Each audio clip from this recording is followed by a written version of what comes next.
Aunty আসলে আমরা দুইজনই তো ম্যাচিওর এখন, মানে আমাদের বিয়ের বয়স তো হয়েছে, কিন্তু ও এখন চাকরি বাকরি করছে না, কিছুদিন পর তো করবে, তাই না?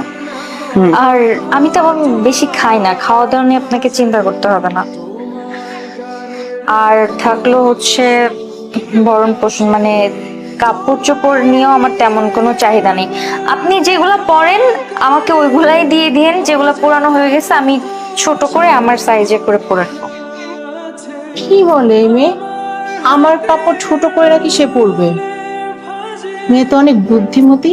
হুম, বাহ, এটাই বুঝো নাই তুমি এত। তোমাকে আমার খুব ভালো লাগছে। এই, বিয়ে না করে ফেলছস, তো দাঁড়ায় আসুস কেন? আমাকে সালাম কর, দুজনেই সালাম কর।